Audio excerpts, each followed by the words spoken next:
What's going on, Who Dat Nation? Welcome in to a live edition of Saints Now by Chat Sports. I'm joined with the face of the franchise, James Skrmetta. First things first, this mailbag, this Q&A was filmed as a part of our Wednesday live show. We go live every week, so be sure to subscribe over here. But we also like to go and have conversations with other podcasters as well. So you got to show some love to my guy, James Skrmetta. His YouTube channel and his social media accounts are linked in the comments and description. So without further ado, we're going to open up the conversation to the comment section. And James, first question here, how many years will it take to make the playoffs if we find our franchise quarterback? Assuming this is the year they find it. So let's just say it's Tyler Shough or Spencer Rattler. How long do you think it'll take to make the playoffs? If one of them is the franchise quarterback, that would mean they are pretty good. Yep. So I would say 2 years. That's where I think 2027 is my sweet spot. I think that I think 2 seasons. Yep. Feel pretty confident in that, especially if they're good. You know, if they maybe not as good as like C.J. Stroud or Jayden Daniels was their rookie year, but sure. If they're good, then yeah, I mean the team is set up, the team is competitive. Honestly, like if you got middle of the road play, like I'm talking like 16th-ish quarterback in the league, I think they can make a run this year because I think the roster is that underrated. Sure. But because that's really the big question mark, right? Like when we're facing all these teams is the quarterback play. But if you told me they're good, then all of a sudden, why wouldn't we beat the Titans? Why wouldn't we beat the Patriots? Why wouldn't we beat these teams at home? So yeah, I mean I think within 2 years probably. Yeah, no, I think that's totally fair. I'm going to go ahead and share that same answer. 2027 feels like the year that we can make it. All righty. So this is one that I've actually been asked a handful of times. Big body wide receiver usage is something that Juwan Johnson could potentially do in Kellen Moore's offense. What do you think? One question I've been asked is, can Jawan Johnson just switch back over to wide receiver? Like, what is your thoughts in regards to Juwan Johnson this year in terms of expectations, everything? Yeah, so I agree. I think the big body receiver thing is kind of getting overplayed a little bit. Mm-hmm. Like, just, you look at other wide receiver rooms in the NFL, they all don't like. It's not as common, I think, as people are making it out to be. And if Jawan Johnson is that, then we're good. Like we don't need a big body wide receiver. So I absolutely think Jawan Johnson could do it. I think he will. Mm-hmm. I think his contract also kind of says that. I think his contract says they have something something else in the works than him just being a tried and true tight end. So yeah. I think Kellen's innovative enough too.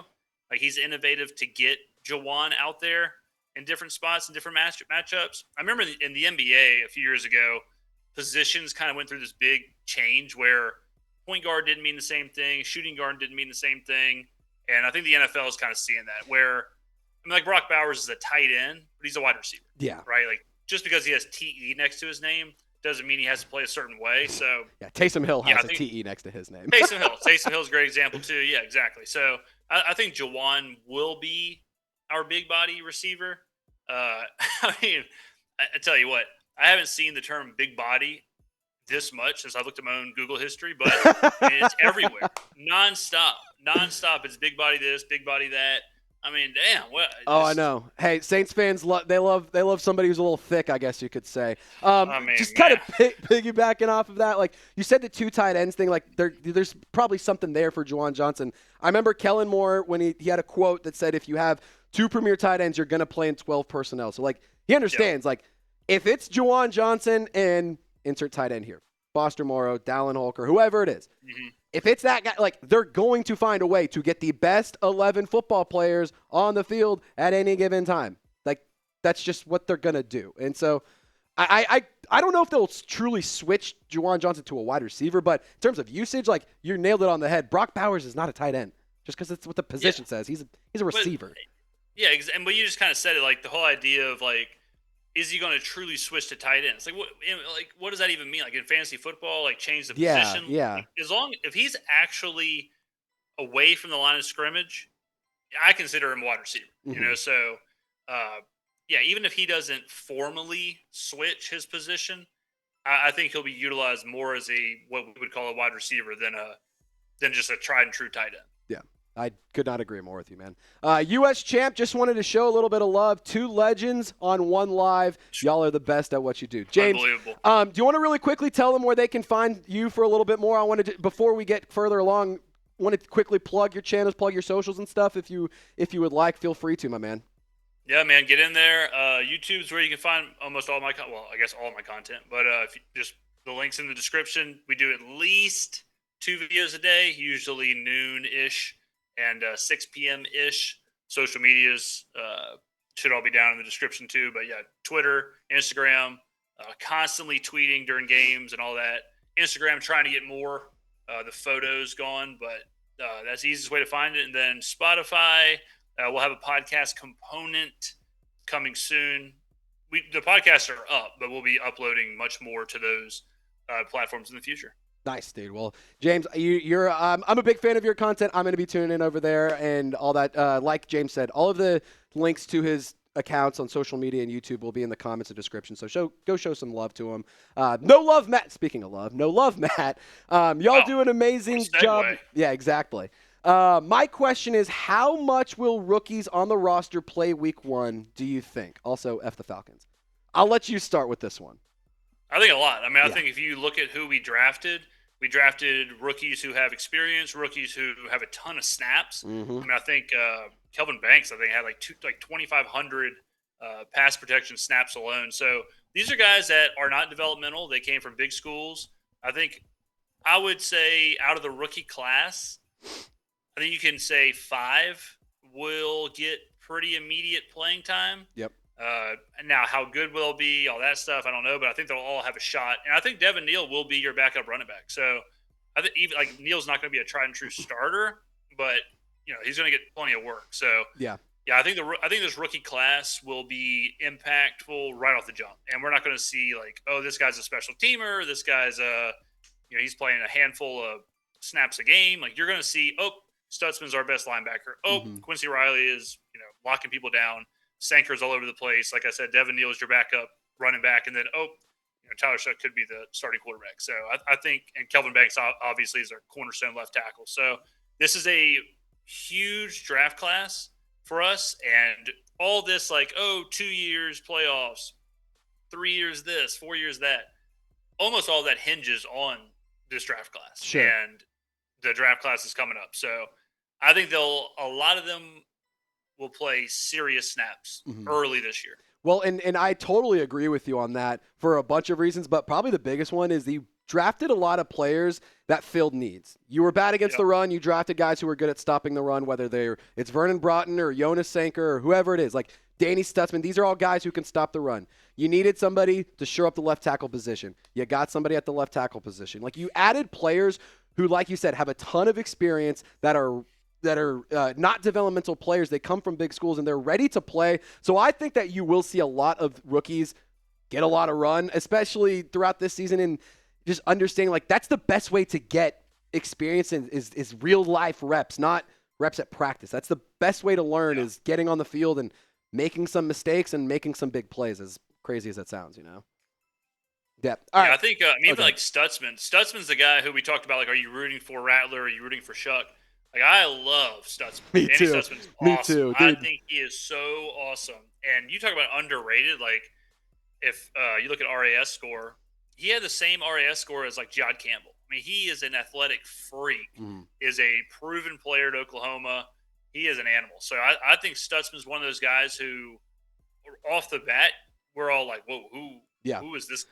Yeah, and I think he immediately can challenge Pete Werner, not to be like the starter right away, but to play alongside him, to play for reps when Pete Werner's off the field. And, eventually they could potentially be like, well, Danny Stutzman's our guy now. Like that's the guy that we want to roll with. We love you, Pete. Thanks for everything, but Danny Stutzman's the guy. So, this just goes back to the conversation we had of they're set up for long-term success and sustained success. I'm just really excited about the future moving forward. Let's talk free agency. Who should the Saints sign in free agency? Is there any names that you are particularly passionate about that you want the Saints to potentially sign? I mean, I think it makes sense now with the Derek Carr money. I think now you do address a need, and since we didn't really address a need in the draft, a wide receiver, I think this would be the time to go do it. If we were strapped for cash, I would say, we're probably good. But I think it makes sense to bring in a wide receiver or to bring in a defensive back. So depends on the price, obviously. But I would, if it was me and I could push a button, I would bring in a Keenan Allen or a Amari Cooper. Yep. So wide receiver is where I would look first. But yeah, I mean, I'm never a fan of bringing in free agents just to do it. Like, I think you build through the draft. You don't build through free agency. Agreed. But for our situation where we just found a little bit of money under the couch cushions, like, okay, now you probably do splash, shore up the wide receiver room, and help out whoever your quarterback is. Yeah, and that also adds a nice veteran in there that is a very young group and doesn't have a ton of experience due to injuries and just being young guys. Like, that could be a really good veteran. And I also remember seeing some stats at I think it was like his second best season. Keenan Allen, one of his best seasons in terms of production was when Kellen Moore was his offensive coordinator. So, maybe Kellen Moore knew something that other coaches don't know, and they can maximize Keenan Allen's usage.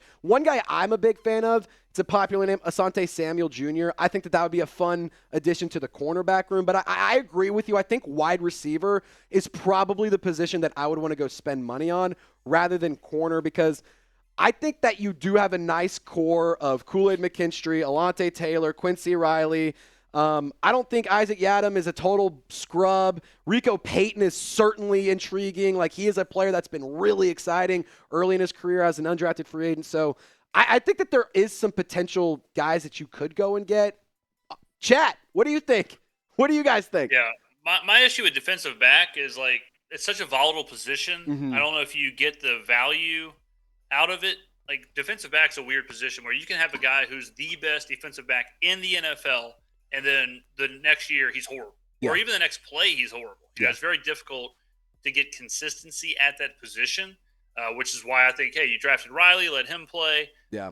So wide receivers, a little bit more bang for your buck, a little more value extracted. But, yeah, I mean, I think Asante Samuel is awesome. Yeah. He's got some medical stuff that has to get absolutely ironed out, but as long as it is ironed out, yeah, he's sweet. Absolutely. Yeah, that's step in and that's and the caveat. That's the caveat. He's got to be healthy. Yeah. And also somebody in the chat mentioned you forgot Ugo Amadi. Yes, Ugo Amadi also still on the roster as well as a DB. So there you go.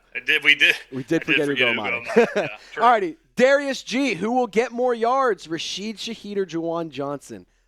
I actually don't know.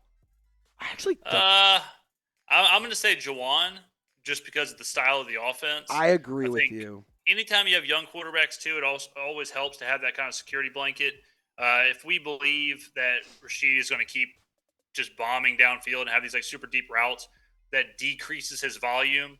It's much less likely for a rookie quarterback or a young quarterback to just be letting it rip like that. Mm-hmm. So just the volume kind of algorithm, I would say Jawan, but it's one of those. I mean, I'll tell you this.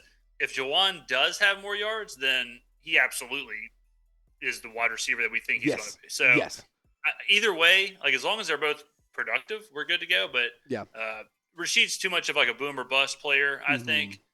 So I would say Jawan. Yeah, I'm going to say Jawan Johnson as well. Like, with Rashid Shaheed, I could see him being like, he averages 25.8 yards per catch because, like, most of his yards come from a deep ball, 40-yard touchdown. Like, so I think that more yards, Juwan Johnson, if you want to go the higher average, if you really wanted to find something for Shahid to win, I think that might be the department he excels in versus Juwan Johnson. But I think you could do, like, I wouldn't be surprised if Jawan had more yards, but Sheed had more touchdowns. Yeah, something like I could see that too. Some weird thing where, he's high risk, high reward kind of thing. Yeah, totally agree with you. Sherrod saying, do you think the Saints will have a top 10 defense or offense?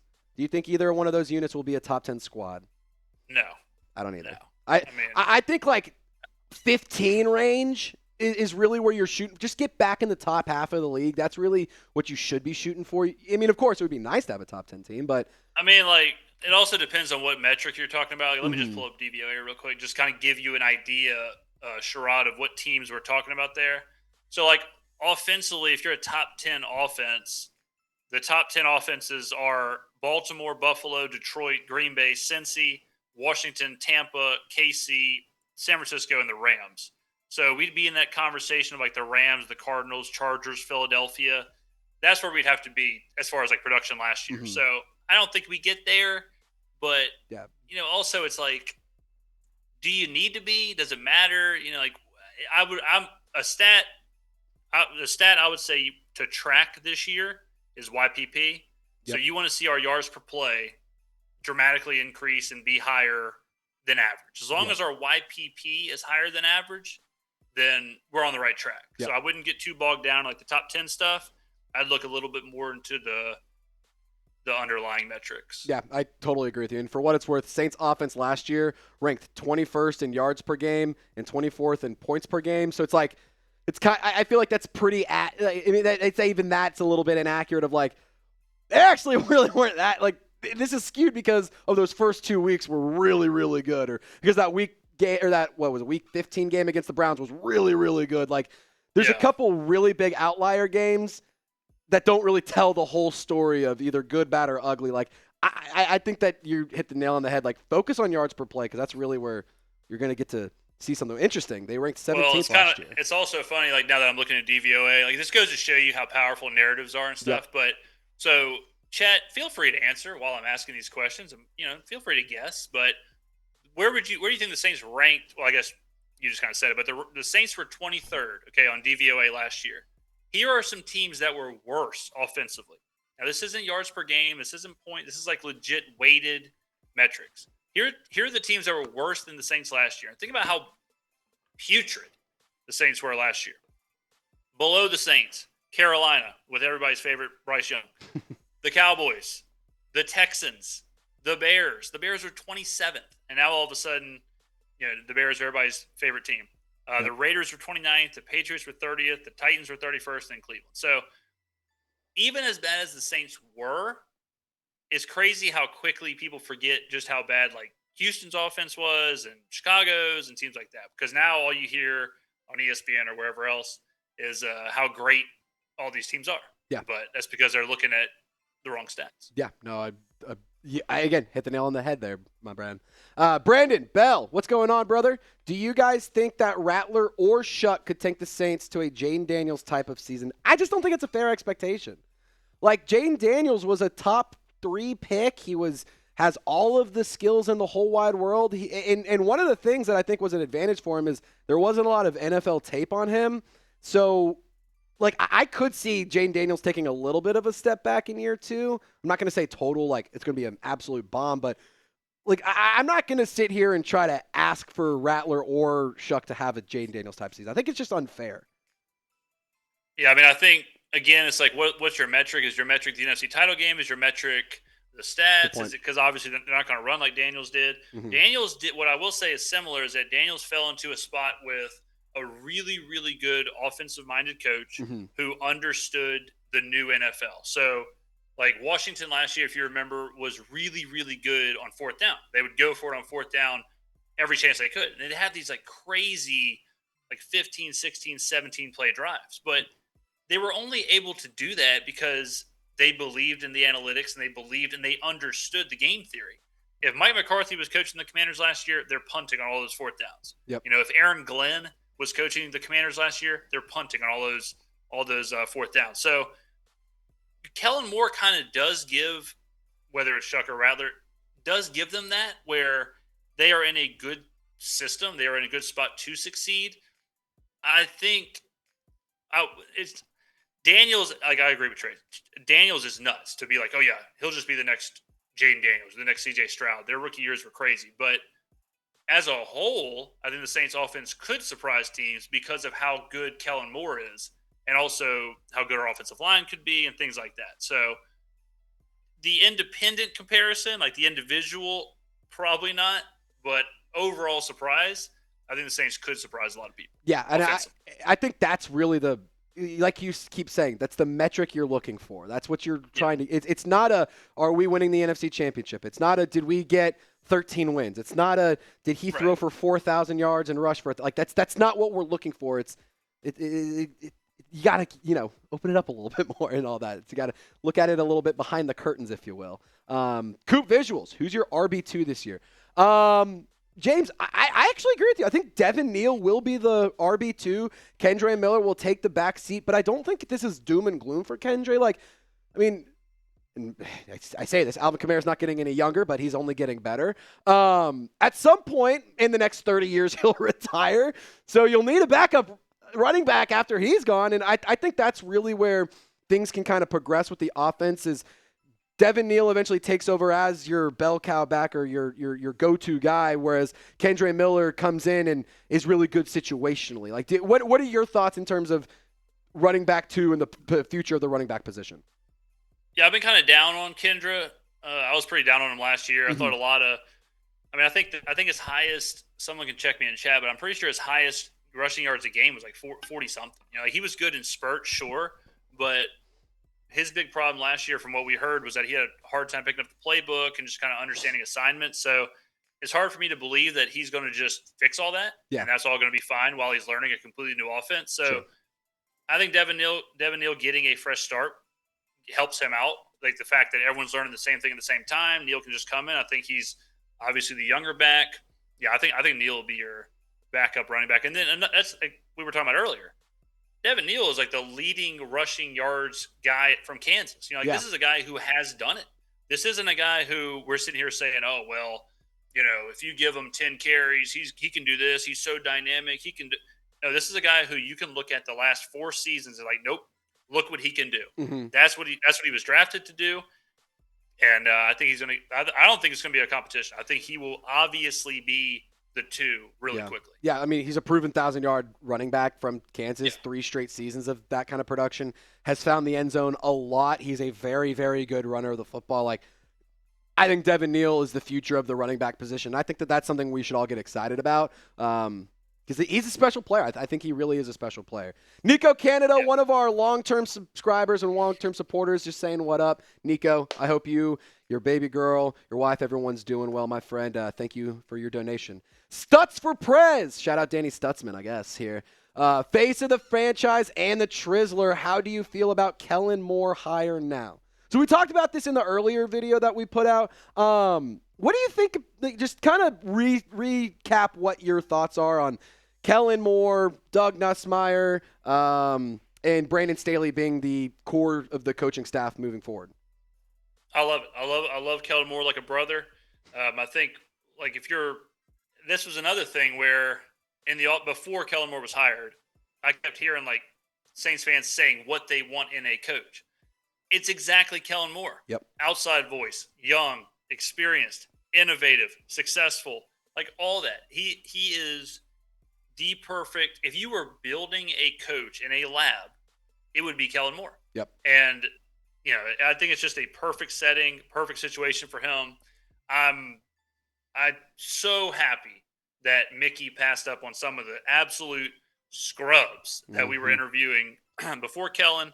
So yeah, I think he's awesome, and I got nothing negative to say about him so far. I think he's perfect.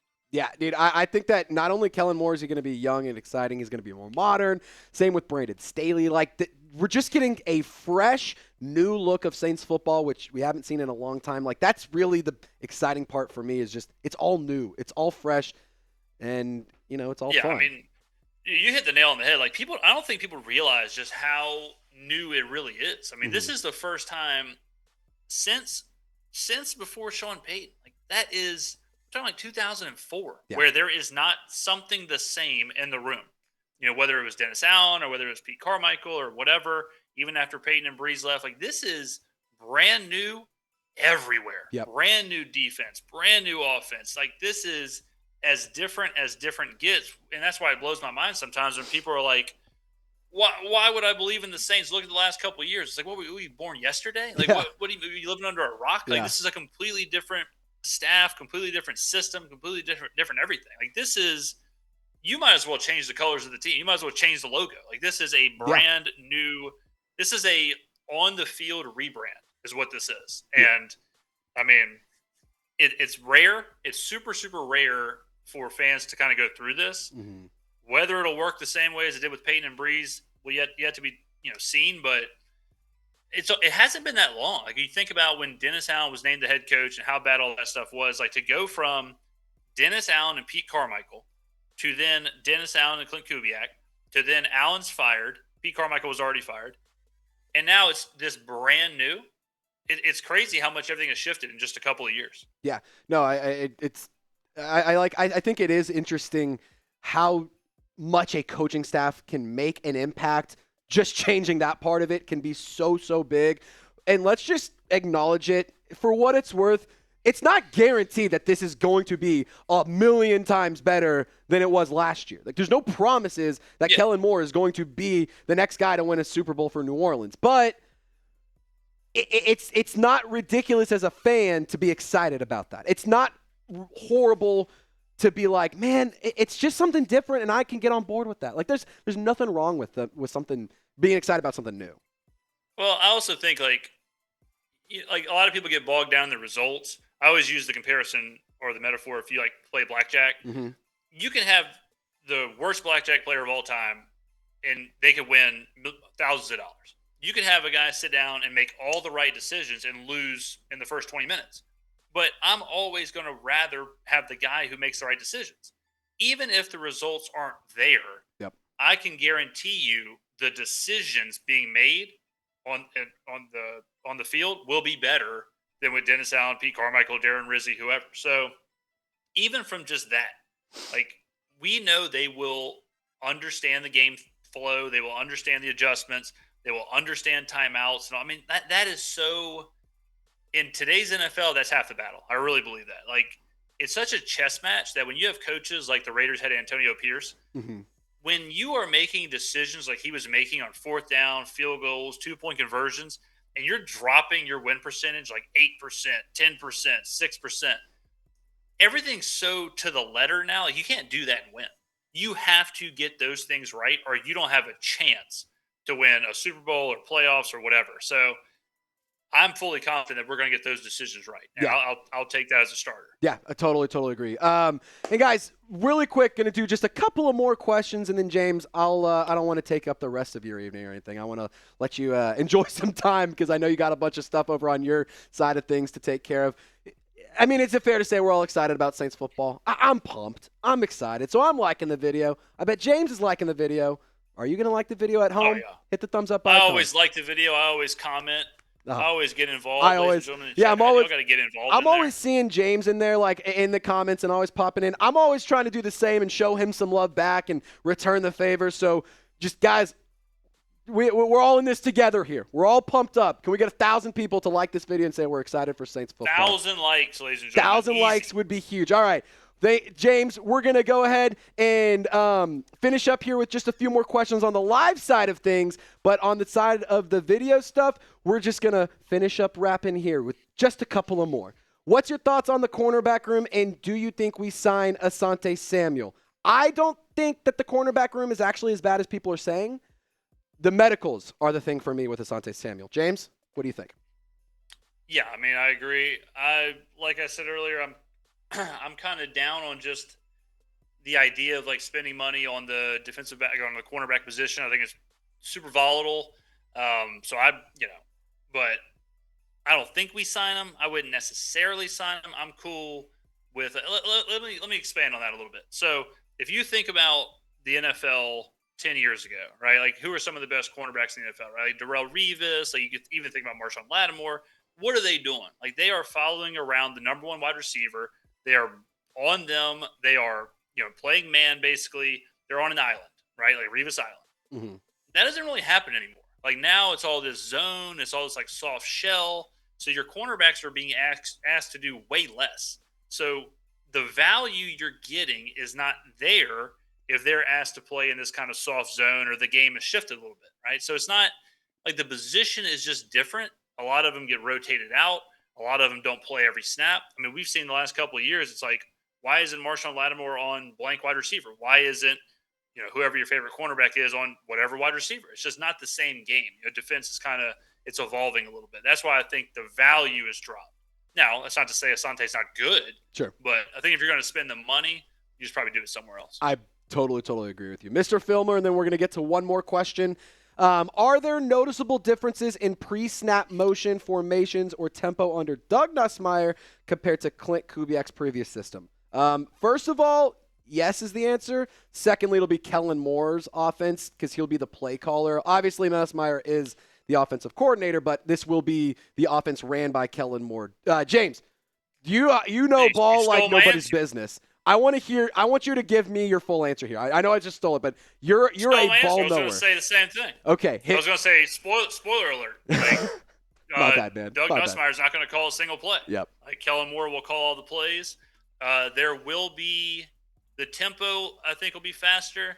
We've heard a lot about tempo this offseason so far. I think Kellen's going to play with pace. I also think we're going to have a little bit more like RPO, stuff like that than Kubiak had. Yep. But I think Kubiak was awesome. I think Kubiak should get his flowers. I think he'll be good in Seattle. Mm-hmm. He was a great hire. Yeah. He was just in a horrible situation. But, I think you'll see some differences. But like I said, Kubiak which also this like explains why they drafted how they drafted. But Kubiak's offense is, you run the ball, you do play action, you take deep shots. And they went and got Jalen Milroe, who's got like the best deep ball in the draft class, right? So it shows you what they're trying to do over there as well. But yeah, I think tempo and pace will be the big difference. No, I totally agree with you. I also think with the Saints offense, you should see more physicality. You should see just like a smarter football IQ just in terms of setting up in plays for the players that are good. Like you're going to set these guys up to succeed, if that makes sense. Yeah, cool. Let's go to the last question here. Who dat Darius? What do y'all think is the weakest position group on the Saints right now? I'll let you go first because I don't want to steal your answer again. The weakest position group. Let's see.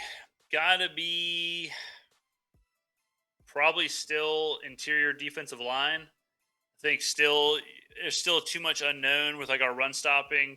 I think you're pretty good everywhere else. I mean, obviously we could say quarterback because it's just so, like the unknown is there. Mm-hmm. Offensively, I feel pretty good. Defensively, feel pretty good about safety. Feel pretty good about the defensive back room. Yep. Feel great about linebackers. Great about the edge rushers. Yep. Yeah, I guess our any kind of interior run stopping, I think is still our weakness. Mm-hmm. So that's where I would go with that one. I think my interior weakness, or for my offensive weakness, I'm going to say the interior offensive line, excluding Eric McCoy. I think realistically that left guard spot with Trevor Penning, just because we don't know what it's going to look like. This is another new position for a player that is the definition of a developmental piece. But if he can put it all together, the offensive line unit, I think will be more of a strength than anything. Defensively, I'm with you. I feel confident in the DBs. I feel confident. The linebackers, I love the linebacker group. Yeah, they're awesome. Our edge is awesome, too. Yeah. I think our edge rushers are really underrated, too. Yeah, and not to mention, like we talked coaching staff, we talked about the defense and everything. Last point I want to make here, the defensive coaching staff is just so much better, and I love the Bo Davis hire at the defensive line. I love modernizing the edge rusher position, and you get Isaiah Foskey with his hand not in the dirt. You can let Chase Young be a stand-up pass rusher and show off the athleticism, which is a huge factor of his game. Like I think that this is a team that's set up for long-term success, just like you've said. But weakest position group, I'm going to go interior offensive line with Trevor Penning, and then I'm going to go run-stopping defense as well. I'm gonna just double down with you on that one. But I think speaking of Chase Young, I just saw an article talking about some like win rates and stuff like that from the edge rushers, and Chase Young was 9th last year in the NFL. So even though he didn't have the sack numbers, I think he played much better than people give him credit for. Yeah. So the pressures were there. It's just time to turn pressures to production. That's just my big thing is let's get the pressures into production and everyone's happy, right? Alrighty, James, thank you so much for hanging out with us for the audience interaction. Before you hop off, we're going to end this video, and then we'll sign off on the live side of things. But, guys, if you want to see the entire interview, it's on our live show, Saints Now by Chat Sports. This was a really, really fun interview. We're going to have about a 20, 30-minute just back and forth discussion that's already gone out on the channel. We have this Q&A. This has been a really, really fun experience. So, James, before we end the video side of things, do you want to just plug any socials, plug anything before you hop on out of here? Go to the YouTube channel if you enjoyed this. Sub to the channel, watch some of the stuff we have going on over there. I think, speaking over the entire Saints content creation universe, I think the Saints have one of the best groups. So I think Saints fans are relatively lucky with the amount of content. I mean, I watch some of these other channels, like good God almighty. I mean, they don't know are these other teams, like some of the creators over there. Oof. Yep. But the Saints I think have great guys to watch, so make sure you're supporting all of them. All the stuff Trace is doing, and like y'all's stream or during the draft, man.